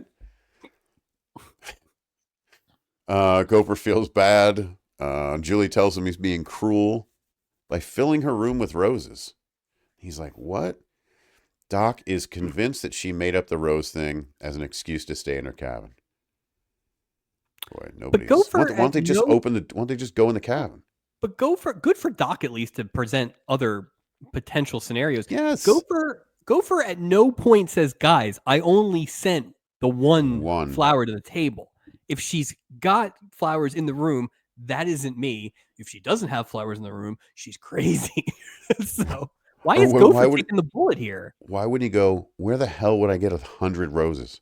I have no money. I'm broke all the time. I still owe Harry Morgan $300. Well, and the rose I gave her, I had grown that one from a sapling in my room. I don't have room for anything else. Like, what are you talking about? I mean, yes, I'm dating a supermodel. Yeah, she's on my wall. Yes. But this was the out. They could have been like, all right, enjoy your cruise. Like, this is bye-bye. where this is where I actually realized that this was not a good storyline, because No. just this giant piece. All you have to say is that, or have him try to say it or whatever, but like they don't, there's no reason why Gopher would not say that in that moment. Yeah. No, I agree. I agree. Um, yeah, so she feels bad. So Rowena takes Molly to see Doc because she isn't feeling well. Francis said Ned is resting in the cabin because his arthritis is acting up. Yeah, he's old. Looks like these old folks are breaking down, you know? Yep. Woo! Yep. I mean, if anybody needs to go see the doctor, it's probably Francis. I mean, right? Like, what do we saw his accident. Oh my God. Good. Look, he's compressed all of his vertebrae. We I'm really should have fine. got another episode of Bricker. I mean, that was Oh, I hope Francis comes back and does some sort of like physical bit, kind of like that chef in Sesame Street when he would walk down like 9 banana cream pie every week. I'd see Francis almost break his neck. We've seen a lot of stunts this season. That may have been Yeah, the best one, and I don't think it was on purpose. because it was real. Yes. He later sued the Love Boat and Spellings. That's why he's never been back. Rowena and Francis decide to dance the night away. Good luck when your spine doesn't work, sir. At the Lido Deck dance party. Second event, 2 nights in a row in the Lido Deck. Pretty unspecific party. Like It's just that's music. generic. It's Yeah. outside music, basically. It's not like they had like an ice sculpture or something, something thematic. This boat, when they're not doing disco, they love a clarinet this season. There's just been a lot of really do. Eric It's not the Estrada's like, same I'm song only a. that we've had a few times, but it's in the family. They throw it. Yeah. Eric Estrada's like, I'm available. Yep. You want some slow sax? Just let me know. Working for the highway patrol now, but let me know. They're dancing away. They go to Isaac for some champagne. He asks where their parents are, saying they seem so alive when they're together. Way to go. Rowena says, what have we done? And Francis says, we did the wrong thing. Boom, dramatically we go to break. I mean, I will say this. They did not hang around too long on that. Like, it was just like, it was a very efficient storyline. Yeah, they're moving. So, yep. You know what's funny? As I talk about that storyline, I don't dislike it as much as I did. I thought it was the best one the first time I watched it. I thought it was the best one the second time I watched it. I agree. Oh, I thought it was the best one. Yeah. Not that that's saying a lot, but I honestly, as we're talking about it, I feel like I enjoyed it way more than I initially because thought. you can do the thing where the people are annoying as hell in the beginning if you're going to redeem them at the end. But what happens on this show a lot is it's 35 minutes of annoying and 5 minutes of 2 redemption. seconds. This was actually like they did not linger, and I thought that was very helpful. It was a balance. I like the balance in the storyline. Yeah. We're back, and Sylvie's at the dance party on the Lido Deck, and Doc's doing this sort of cross-country skiing dancing thing. I don't know what he's doing. Was that not the Latin hustle? I don't know. I tell you, they would dance crazy in the 70s. It just anything goes. It just doesn't matter. It's all just full body heaves. Like, plug your ears. You don't even need to hear the music. Just throw yourself around. And this is like in the shadow of Debbie Allen last week. It was like she's the greatest dance rolling the show's over. ever had. It's just like Unreal. Gopher tells Sylvia he sent the roses. You got to be careful here, because he wanted her to have the confidence to mingle and find her man. He apologizes. This is so sad. Sylvia says, don't worry. People like her don't get roses, and she apologizes for being so much trouble. While we see the stalker, again, not saying anything, just creepily watching this whole scene go by. Come on, Monroe, get in there. Back to Francis and Rowena. They feel really bad. And they go get their parents from the cabin, inviting them to the Lido Deck dance party. And apparently that's all it took. Yep. Francis is a real man now, and I love Rowena. Yep. All good. That's all fine. Is well, and everybody's happy. Okay. Yes. Except Sylvia, who's crying alone in the moonlight when Steubing and Maria walk by. Maria offers to give her a palm reading. Really? That's what you do when you see What a else you woman got? What crying else by you herself. Let me see your palm. I'll tell you. Yeah. I'll give you something to be sad about. Like what? What is just I'll tell you terrible? one thing. I would have grabbed her palm to make sure that she didn't throw herself over the rail because No that's what it kidding. felt like. Yeah, So, if you see someone crying alone very late at night in like a yeah. secluded part of the ship, um, yeah, nice timing on the palm reading. Sylvia responds, quote, I already know my past and there's nothing special about my future. Damn, Sylvia. Damn. And then the captain of this boat, charged with the safety of 600 passengers and umpteenth crew people, Yeah. sees this woman who is crying and says she's got nothing in her future standing by the rail of a boat. And she's like, all right, well, back to smooching. I got to go. He doesn't care. He wants bald head rubs, smooches, and perhaps another snack. He doesn't care. Although Sylvia does reluctantly stick out her palm. Yeah, Captain Steubing, like, doesn't give two crap. Yeah, nah, tell your story walking, Maria. The Like, paperwork he's such a. alone, Meryl, would bury you. You have a week He, off next week. and he won. What did he win an award for again? The best what? Captain of the year. Yeah. Because, if you're a captain of the year, ignore any upset passengers hanging out by the rail late at night. Sylvia That lady who tried to reluctantly. kill herself wasn't as suicidal No as kidding. Sylvia was. How's he winning an award? They had a guy with a gun on the boat. You know what I mean? You had two people jump off the boat. We need a deep dive. Somebody needs to do an investigation. Sylvia does reluctantly stick out her palm. Maria says she sees a man with roses. No, you didn't, Maria. No, you didn't. Sylvia thinks Gopher told her to say that. Uh-oh. Mike, the stalker's going to come up and say something now. He's finally going to say something. Monroe. He comes up and introduces himself. He asks if she liked the roses, which is a little creepy. Like, how did you like the roses in your room, Monroe? All those roses. Gopher sent the one at dinner, but he sent the stalker level number of roses filling her cabin. Yeah. He's been trying to talk to her. No, he hasn't been trying to talk to her. No. But she's always been with Gopher. No, she hasn't. Hey, here's an opening. Yeah. That's a lot of roses you got there. Yeah. Hey. Guess you're not allergic to plants. Like, what Hey, do your you? whole I don't room even smells know. like roses. What are you? Did you just win the Kentucky Derby? Imagine if she was like highly allergic and she went to like shock and then she passed away in that That's room. why I think in my head, he waited till the initial roses. Oh, okay. If he had led with this, absolutely dangerous move. Absolutely. Sylvia explains that Gopher's her friend from home and he's like a brother. Is he? He thought he was your neighbor. He's not like a brother. He's like a neighbor. That's what you say when you're trying to make sure that the guy doesn't think you're dating him. I'll tell you what. If someone's acting like a brother, they're not buying their sister a rose. I promise you that. They're going to be supportive and not. Anyway. Well, I guess you don't want to say, oh, and he has no interest in me sexually. That's bad advertising. That's really putting it out there, too. Yeah, so. The shy man stalker is relieved and the two dance in the moonlight. Okay. Madame Maria's in the captain. Monroe.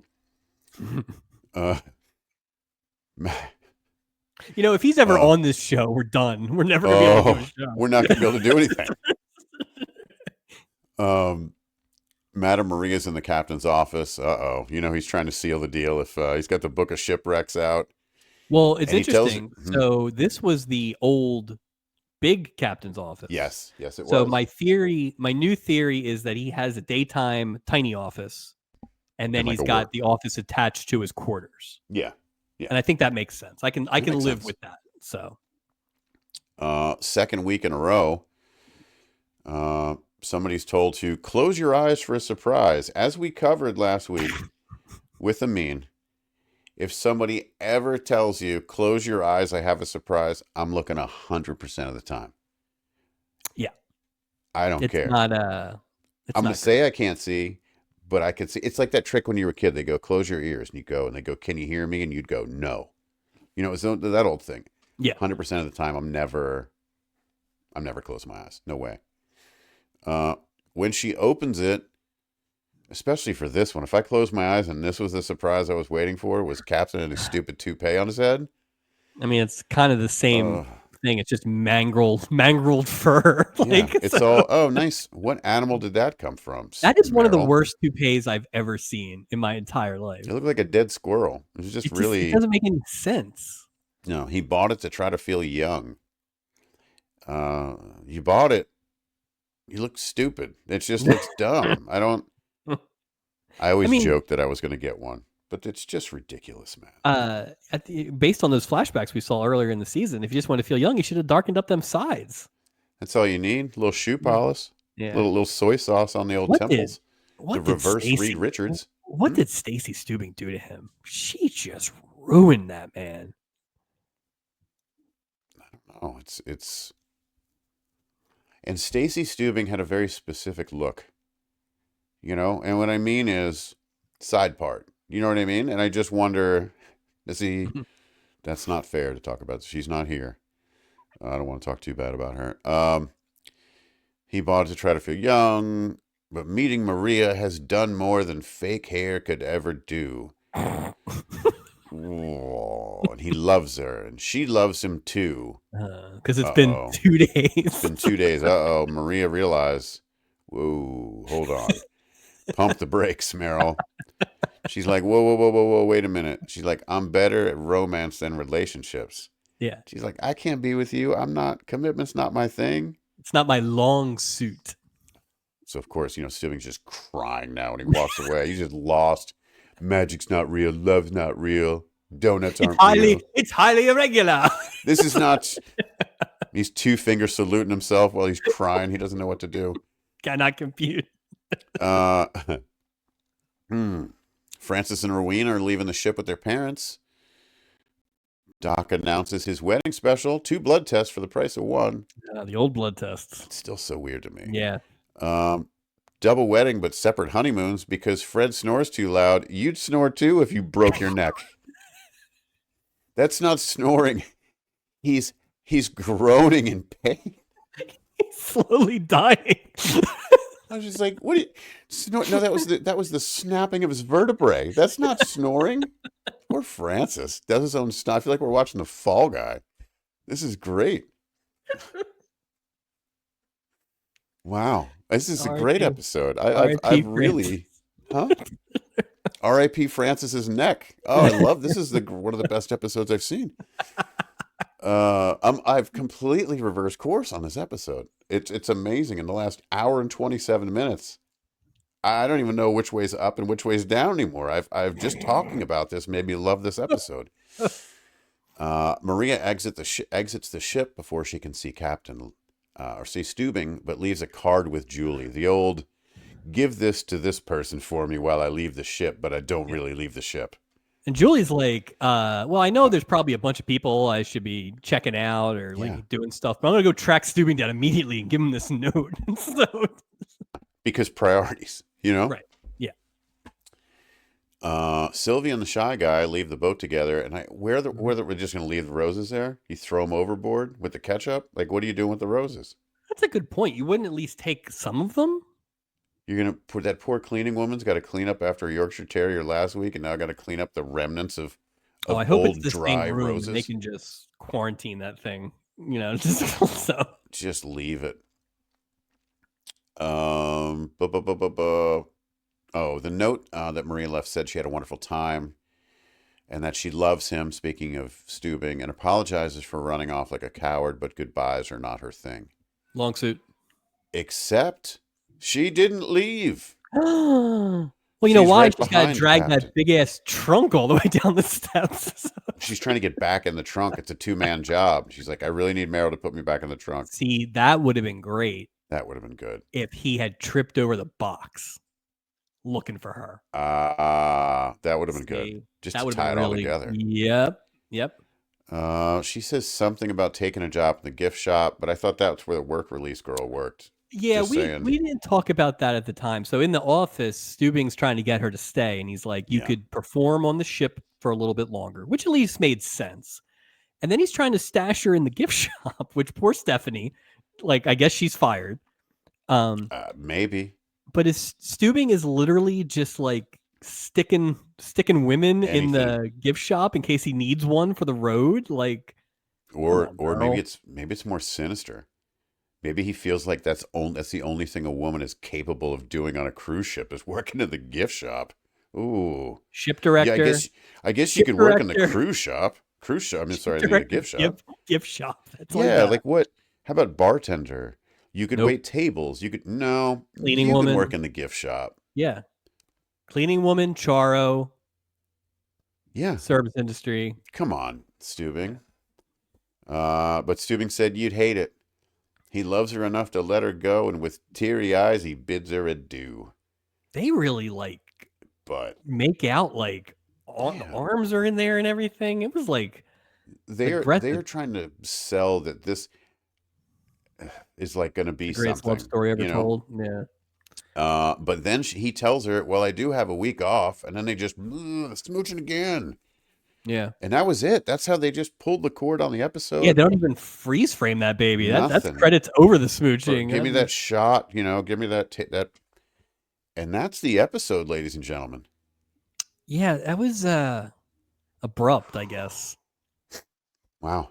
In a way to say that was abrupt. Yeah, but Steubing trying to be the bigger man and letting her go for a person that he met 2 days ago, and said it before. Yeah.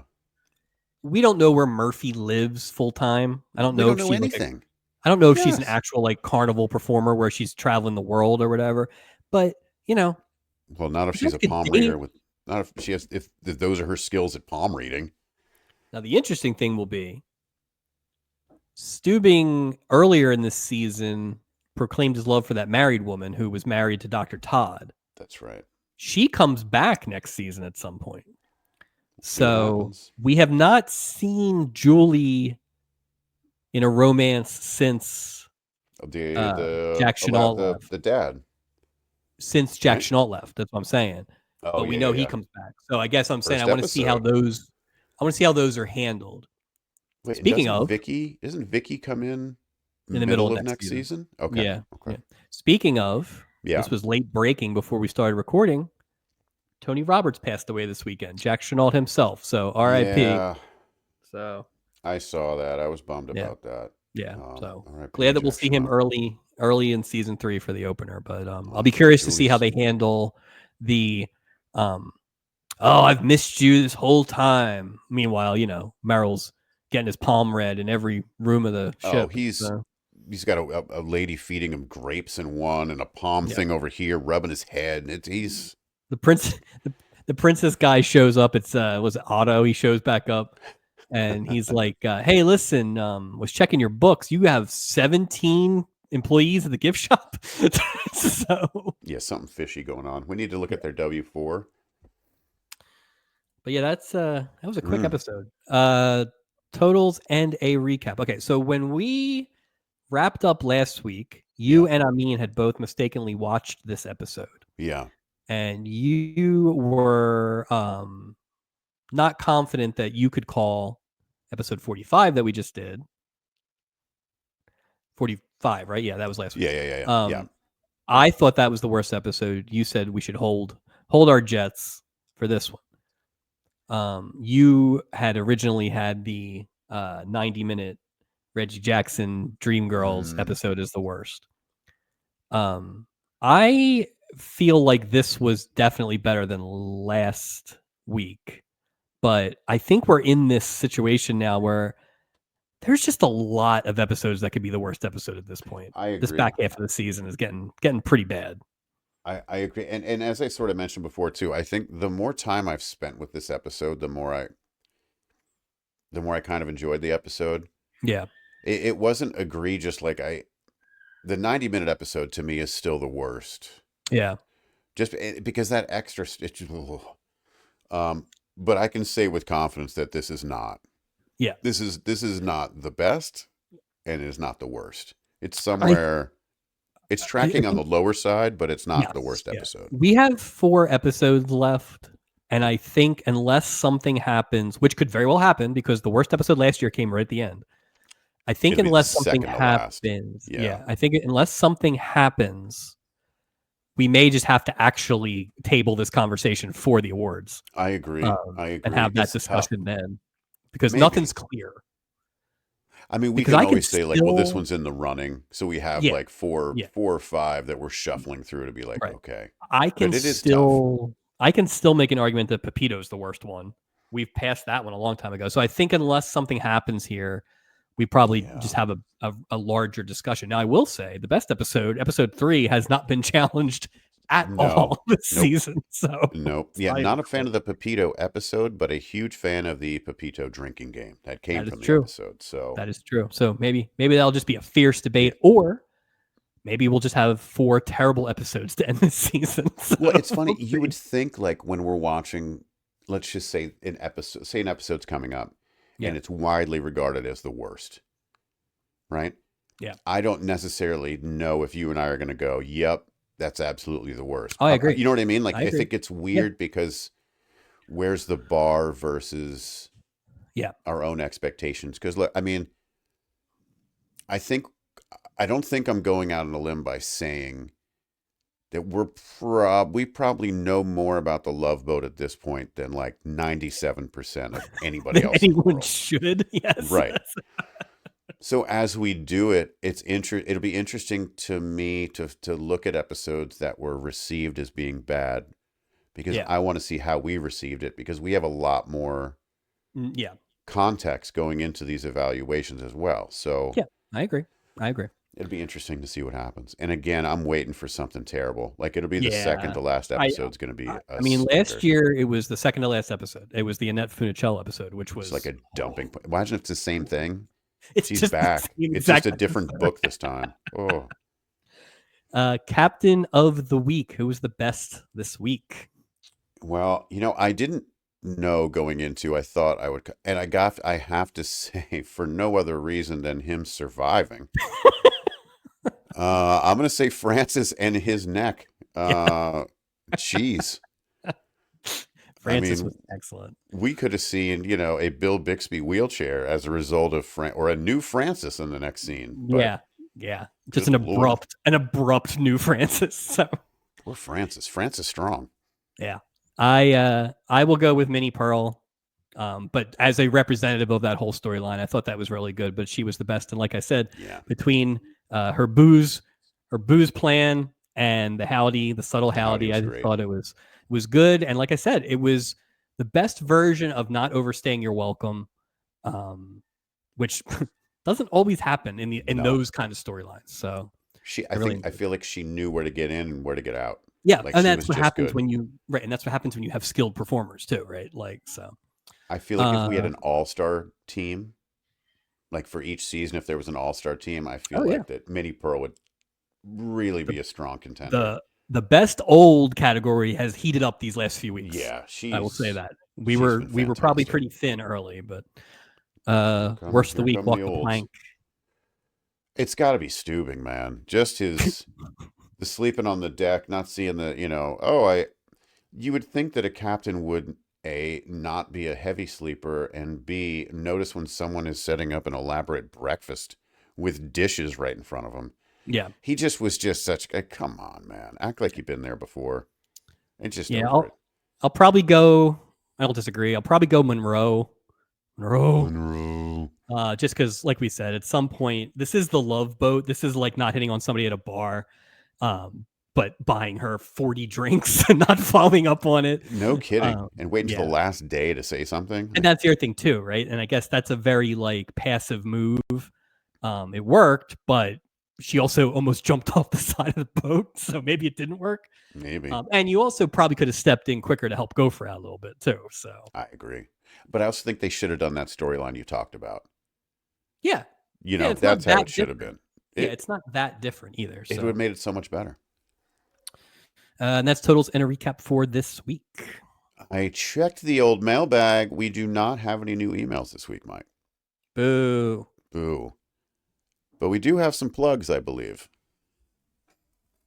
Oh Lord, somebody's got props.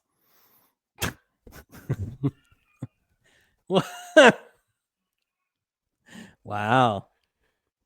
Mike, every sports fan agrees. The internet's number one problem? Not enough Phillies content. That's why I want all of our listeners crack open a beer and enjoy a weekly Phillies happy hour with Chris Jones, Justin Clue, and our very own Mike Robertson. Check out Hitting Season on Patreon. Absolutely hammered. Wow, that was quite a plug. Thank you. No, Well, I appreciate that. baseball season's right around the corner. Don't be left in the Unfortunately, lurch and not know what's going on. that's true. That is It's true. once a week. I'm much. I'd like to say I'm much more positive about the Phillies than I am about the show, but sometimes it's not the case. So. Sometimes, no, I get it. Yeah. Because when I want Phillies knowledge, I turn that show on because as baseball season approaches, For you people not watching, I on want to video, be Mike up is to date. Speaking of Phillies, I want to be up to date with all of my Phillies updates. it's a lot of Phillies hats. I've got That is every a lot of Phillies Phillies hat. hats. Yeah, I got every one. Wow. Yeah, That's pretty good. 100% on board now. But I had to wait for the Yankees being in the World Series to make the. Gotcha. As soon as the Yankees made the World Series, I went to MLB Shop and I went, "Give me every Phillies hat, Yep. every cap." That makes So sense. that's where I am now. Go Phillies. Well, You wait, can since find we're plugging other stuff, do you want to plug your fish appearance? I will be appearing. I'm not sure when. I don't have any On fish hats. Sorry. I don't have. I have one fish hat. Yeah. I will be appearing on a show called Crowd Control on Sirius XM Radio. Sirius XM's Fish Radio. So stay tuned for that. Also, you can find us everywhere you find your audio podcast: iTunes, Spotify, YouTube, iHeartRadio, Podcast Addict, Amazon Music, Podchaser, Player FM, and of course, the greatest of them all, Deezer. I hope we get some Deezer money. And we're really pumping up Deezer. How long before we start getting Deezer ads? I mean, or honestly, Mini Pearl's Chicken Restaurant, if you want to come back and make an ad. And I saw the commercial you guys ran in the 60s. It was not that great. Was that the How Delicious? It was like this family eating, but it's funny. The restaurant looked like somebody's dining room. I don't know if that was with like paneling. It was hard to tell. It was so dark, and it's obviously a very old video on YouTube, so it was hard to tell. The voice was good. There was some home cooking, some chicken with the delectable herbs and spices. And then it turns out the chicken was terrible, but I feel like it's one of those restaurants that would have like wall-to-wall carpeting. Ew. Oh God, at a chicken restaurant too in the 60s. Yeah. Like long carpet. Ew. Yeah. You can check out our video podcast on YouTube. Please hit that subscribe button and leave us a review. It goes a long way. You can also find us on Instagram and Facebook. Look for weekly reels and updates. Yeah, I think we're back on a consistent reel schedule. Not gonna lie, it was a little hectic here this year, but we're getting out there and pretty happy with one that came out a few weeks ago for the Reggie Jackson episode, which I know Mike was a big fan of Mr. Jackson. So big fan. Next episode 47, Mike. Leslie Nielsen's back. That's a good thing. Great. Third time around. Is it though? I mean, he's been kind of underwhelming the first two appearances. I say it with enthusiasm because I'm like, it's gotta be. Can we get the real Leslie Nielsen on this one? Please. Come on. You would hope that they would, and we're still pre-airplane. Yeah, he's not going to do the shit. And maybe we're just expecting something that isn't going to be there. But yeah, but it would be funny if he's tired again. I'm almost expecting like an episode of Police Squad just because I see him, and maybe that's not fair, but he was so tired last time. It was very disappointing. Yeah. The dangers of building model ships. Yes. Not to steal your thunder. Speaking of old people, you know who else is back? Who? I was going to say, speaking of old people, not to steal your thunder, do you know who else is back next week? No, I don't. Who's back? So do you have the thing about what Julie's storyline is for next week or not? Yeah, about a 13-year-old is in love with her. Yeah. Yeah, apparently a teenager's in love with Julie, but Julie's got the hots for an older man. Oh, no. That older man? We haven't seen him since they carted his carcass off the boat in episode 18. That's right, Paul Burke's back. Oh, really? The man who died. Oh. Yeah. Wow. I mean, you knew Julie had the hots for him. Yeah, but I didn't. Wow. If you were going to say somebody's I'm coming back, the excited. first word out of my mouth, my first name out of my mouth wouldn't have been Paul Burke. Yeah. Yeah. There's your balance. Wow. I don't think she's coming back. No. I don't think he's coming back as the character. No, I know, but Yeah. not my favorite character. Anyway, I'm excited. Well, it looks like I'm we did it. excited. I want to I'm see if he's any excited good or too. not, because that whole Well, we'll storyline was see. so weird. Yeah, it was. Give him another shot at it. Why not? I mean, Yeah. they're giving Leslie Nielsen a third shot at it. He can't be worse than his Plus, we first two haven't appearances. had. We actually have not. Yeah. We have not had a lot of Julie episodes this No, season. no, I'm fine with it. So I'm happy to see a Julie episode. It does feel like she's done a lot less than last year. I agree. I agree. All right. Well, we did it. Episode 46 is in the books. Until next time, Mike, thank you again. And go Phillies. Thank you. Thanks for joining.